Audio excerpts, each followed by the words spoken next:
617-830-4750. Hearing from people, a lot of different thoughts about the election, just a lot of different things on people's minds. Who's on the phone with me now? What's your name and where are you calling from? Hi, David. It's Luis from Los Angeles, California. Yeah. My question to you, well, technically, it's two of them. I'm a big fan of also you and of Secular Talk of Kyle, and Kyle just put a tweet saying Donald Trump had a 63% unfavorable during the general election. So one of my first questions is, could we ever trust polls again in the next presidency to come? Well, I think that, but let's take that first, right? So there's sort of a couple different issues here. It doesn't necessarily follow that a 63% unfavorable polling for Donald Trump was wrong because he won. Remember that when it comes to the popular vote, this is no mandate for Donald Trump, number one. And number two, there are many Republicans we know who hold an unfavorable view of Donald Trump, but voted for him because they don't want Hillary Clinton selecting 3 to 4 Supreme Court justices because they believe Hillary Clinton will do X, Y, or Z thing that they don't like. So just because Donald Trump won this election electorally doesn't mean that 63% of the electorate does not have an unfavorable opinion of Donald Trump. Do you know what I mean? Yeah. Makes sense. What was your other question? Okay.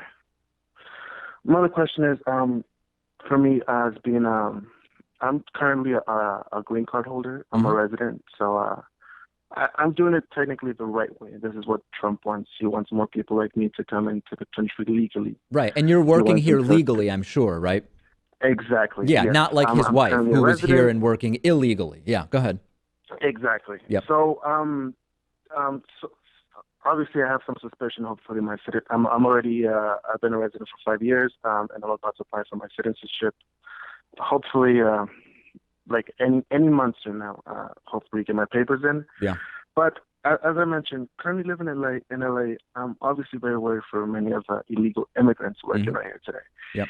Is it realistic, in your opinion, on what he promised on deporting 11 million, which, as he said, he believes it's even more than 11 million. Yeah, he thinks it could be 30 million. No, I don't think it's 30 realistic. million, yeah. I don't think it's realistic. I mean, remember, deportations are up under President Obama relative to George W. Bush. And what I believe Trump will ultimately do on immigration, and if Pat or Rachel disagree, by all means, let me know. I think we're going to see basically a continuation of the Obama policy. The wall won't happen, but we might see fencing put up in some parts so that on paper he can kind of claim victory on it. But of course, Mexico's not going to pay for it. And I think we will see an attempt to do I think you will see at the state level more Arizona type laws passed where you can be asked for papers. But I don't think we're going to see anything close to what Trump has promised on this. What do you think, Rachel? Ask for papers? What do you mean by that?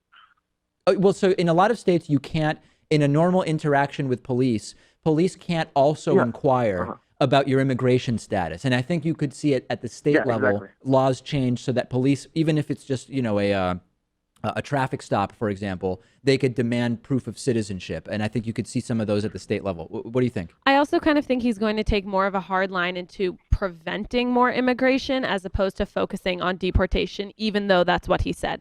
That's what I think. And a lot of that will come, Pat, probably from trying to cut down on asylum and refugee status applications. Those are going to be the more likely mechanisms. Right. I think the wall is just not feasible. And I think even he is starting to back off of it now. But it'll be interesting. I'm sure deportations will go up. But unlike Obama, he'll actually get the so-called credit for it. Yeah. And people will actually recognize that deportations are going up. Great question. I really appreciate the call. Thank you so much, David. 617-830-4750 is the number. We are taking calls on any topic that you want to discuss. Of course, heavily focused on the election because we did have those results this week. Who's on with me next? Just tell us your name and where you're calling from. My name is Jacob. I'm from Arkansas. All right, Jacob, what's going on? Yeah, I'm wondering, with the win for Donald Trump, what does that say for the American democracy for the future? I'm wondering what America will look like in about 4 years. Well, so this is an interesting question because we have 4 years now of President-elect Donald Trump, and we're sort of wondering how much of what Obama did is Trump going to undo. What are we going to see in terms of free speech and the Constitution? What are we going to see happen to the Supreme Court, which will have multi-generational impact? At the same time, we continue to recognize that the president does not have absolute power, something Trump has been used to having as CEO of his organization. You don't have absolute power as the president, and that could see him be significantly frustrated. And in addition to that, the country keeps changing, and demographically, the country is going in a direction that does not help candidates like Trump. So I think we are going to see an interesting 4 years in that although the country electorally has moved quite significantly to the left, particularly on social issues, as well as on some issues of taxation and the connection between religion and state, we are also going to now see one of the most radical administrations in terms of what Donald Trump would like to do. And the question mark for me, Rachel, is what will Trump be able to do, which is not going to match what it is that he has promised or suggested during the campaign?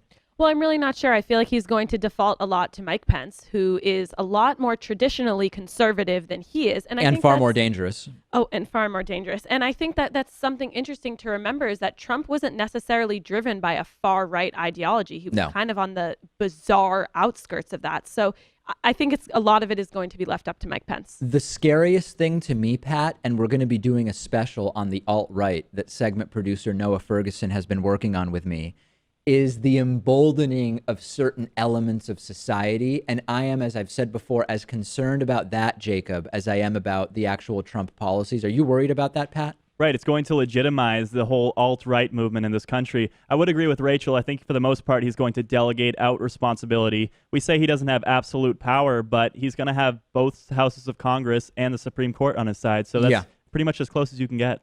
Yeah, we also have to remember, if we're thinking about this kind of like a big business, for instance, if someone is coming in who doesn't have a lot of experience and has a temper, there are going to be people in place, and there are some intelligent, smart Republicans who are going to push back on what he's doing. We'd better hope so. We better hope so. Jacob, thanks so much for the call. I really appreciate it.